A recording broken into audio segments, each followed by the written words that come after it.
అఖిల, ఇది పట్టుకో, నేను తాళం వేస్తాను. అమ్మా, నేను ఆటో బుక్ చేస్తాను. బుక్ చేయి.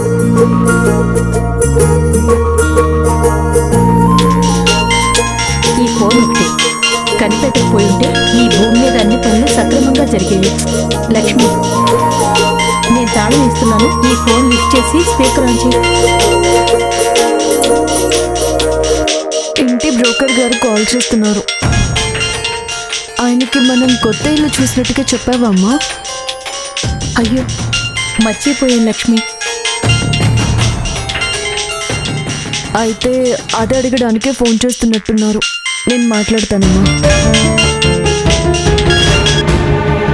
హలో హలో సార్, మీరు చెప్పిన టైంకి మేము ఖాళీ చేసేస్తాం. ఆల్రెడీ వేరే ఇల్లు చూసుకున్నాం సార్.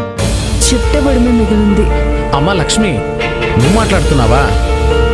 వేరే ఇల్లు దొరికితే సంతోషమే, కానీ నేను దాని గురించి ఫోన్ చేయలేదమ్మా.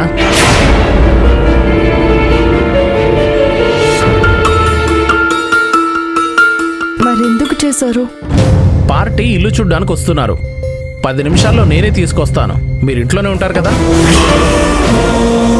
అది మేము గుడికి. అమ్మా, ఇంట్లోనే ఉన్నాం సార్. ప్రాబ్లం ఏమీ లేదు, రండి సార్. సరేనమ్మా.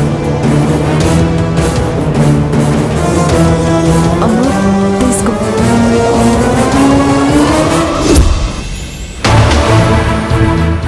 ఏంటి, అంతా సెట్టింగ్ అయిందా? అంటే ఇల్లు చూడటానికి అంతా సెట్ చేశారా అని అడిగింది అంతే. అంతా రెడీ మేడం. ఇప్పుడు అద్దెకుంటున్న వాళ్ళకి ఫోన్ చేశాను, ఇంట్లోనే ఉన్నారంట. మనం వెళ్ళడం, వాళ్ళు లేకపోవడం, ఆ పెద్ద మేడం నన్ను మోసగాడు అనుకోవడం ఎందుకు చెప్పండి?